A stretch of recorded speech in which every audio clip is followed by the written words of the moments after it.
Hello and welcome to the Elsabe Smit Show. Our topic today is, of course I'm right, using judgment and justice. What is right and what is wrong? Sounds like a simple question because we all know the difference between right and wrong, or do we? People have different interpretations of right and wrong based on their life paths, based on their lessons to learn, and obviously based on the legal system and what politicians feed us and want us to swallow. The law, in my experience, is a tool.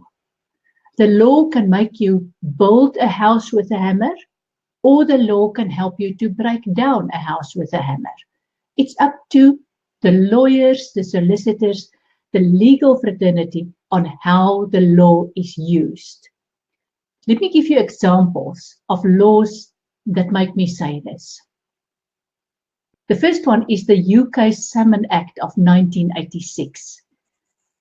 This act says that it is illegal to hold a salmon under suspicious circumstances.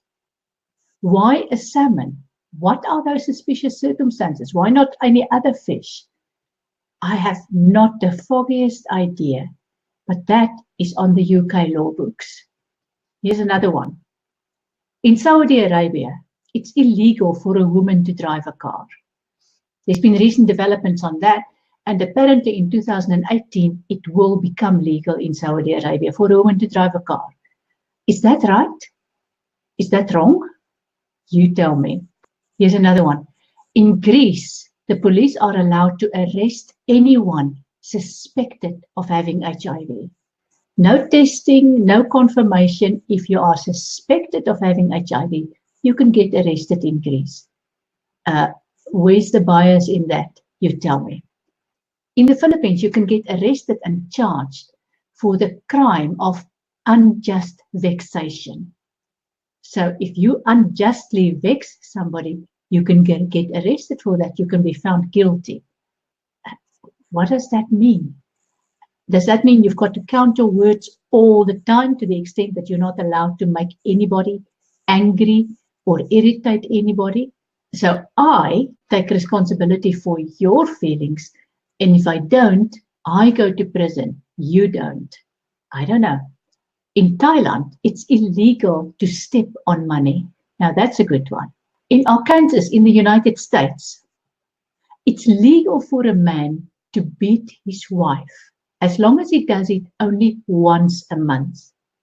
So once a month, a man can beat his wife to within an inch of her life. And then she's got to behave for another month until the next beating. Is that right or is it wrong? It's law. It's law. And it was instated in the 1800s and nobody ever rescinded that law. In parts of India, a man who is in debt can offer up his wife until the debt is paid. Is that right? Is that wrong? That's law. That's law. In France, it is stated to be illegal to marry a dead person. Do you really, truly, honestly need the law books for this one? Then just one final example, again from the UK. There's a law that has been existing since the Middle Ages that requires every male person over the age of 14 to be trained in longbow shooting. Everybody in the UK at the moment is breaking that law, except those athletes, maybe, I don't know if there are any, who are trained in longbow shooting. So the law doesn't teach you what is right or wrong. That's what is right or wrong comes from your heart, not from the law. If I seek for truth on something, I always go to tarot because tarot invariably has an answer for me. In this instance, there are two tarot cards from which we can get the truth. The first one is the Justice card, which refers to the law, the legal process, the process of getting justice. This card is meant to eliminate injustice, to understand the consequences. The actions based on this card are meant to protect. They are not there to punish. They are not there to achieve moral justice. That's not what the legal system is there for. That's what it is used for quite often, to achieve some sort of justice and then say that's moral justice because the law allows it. Think back of the man who has got the authority legally to beat his wife once a month. The Justice card in Tarot is meant to help us to find balance, harmony, and communication. That's what the justice process should be there for. Is it? Then there's the other card in Tarot, which is the Judgment card. This is far more interesting when it comes to what is right and what is wrong. Because, as we already indicated, the legal process, the law, doesn't tell you that. So, when it comes to judgment, right and wrong, in the greater scheme of things, is what this is about. And that is based on your life script. What experience do you need to go through so that you can get to the conclusion of what is right and what is wrong? What is it that resonates with your heart? And also what is good for humanity, not just for me. If I act in a particular way which is right for me, is it good for humanity? Have I achieved what I wanted to achieve in my life? That is what judgment is about. That is what the day of judgment is about.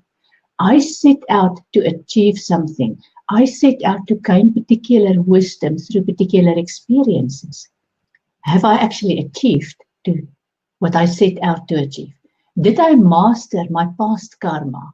Did I compensate for what I did wrong in a previous life by dealing with situations in this life in a way that would help me gain the wisdom? And also, a good question, what future karma did I create as part of my actions in this life? Now, you may have heard of the golden rule, which is universal law. Universal law is easy to find. It is consistent across several religions.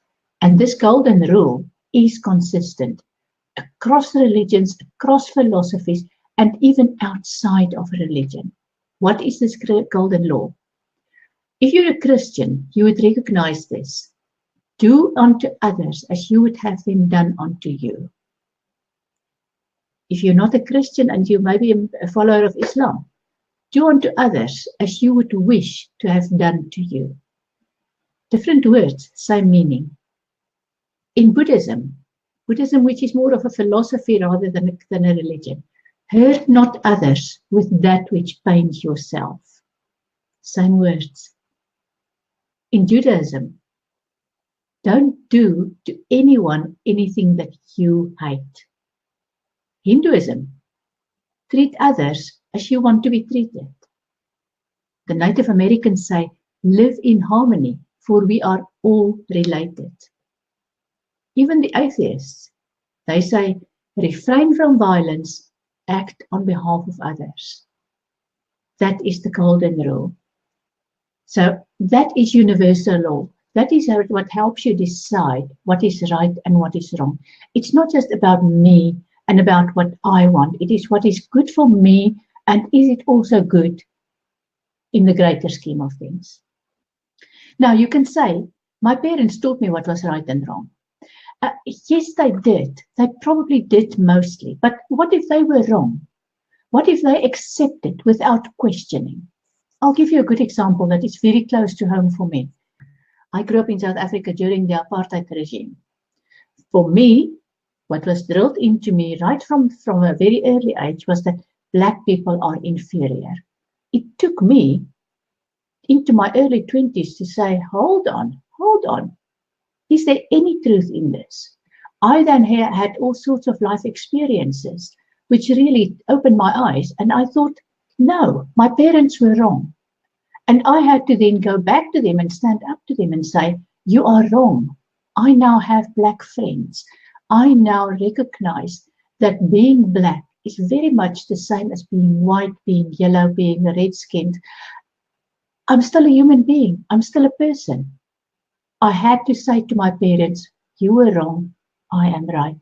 This is for the greater good of humanity.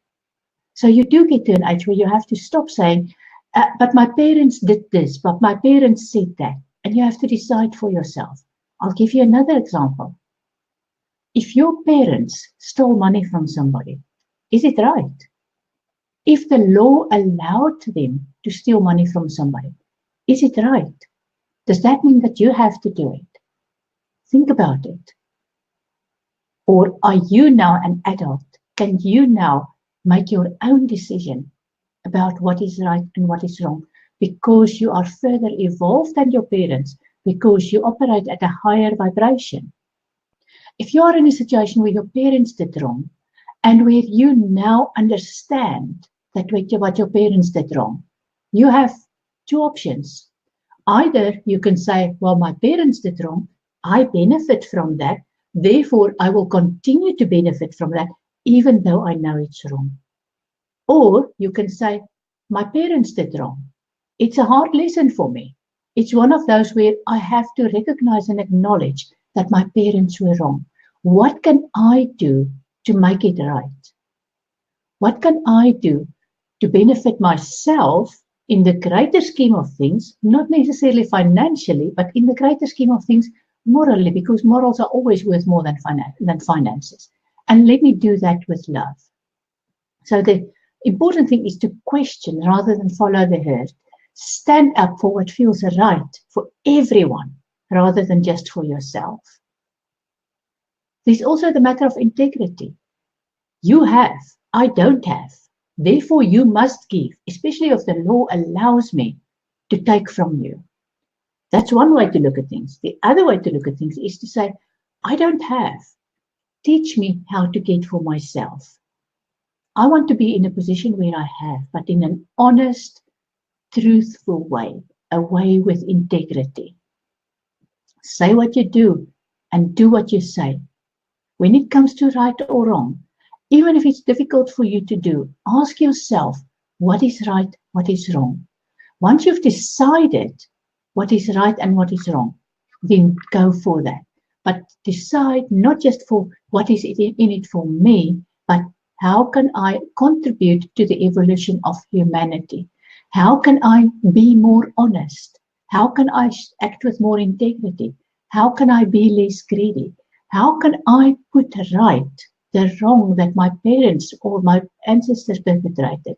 How can I make the world a better place to live in for everybody who has got a heart, for everybody who bleeds when they are cut, regardless of the walls that we put in place to divide ourselves? If you say one thing and you do the opposite, at best you are unreliable and people notice that and they will avoid you in future. At worst, you will eventually stab somebody in the back and you will lose trust and respect. So when it comes to right and wrong, always ask yourself, what actions resonate with your heart? Did you know that there are brain cells in your heart? Brain cells that are identical to the brain cells in your mind. So when you follow your heart, it doesn't mean you're a bunny hugger. That doesn't mean that you are acting totally emotionally. Yes, there's a lot of emotion. Those emotions evolve and they turn into feelings. Feelings is where you get a glimpse of the universe. Emotions get you into trouble. And the way for the emotions to evolve and to get into feelings is to listen to your heart.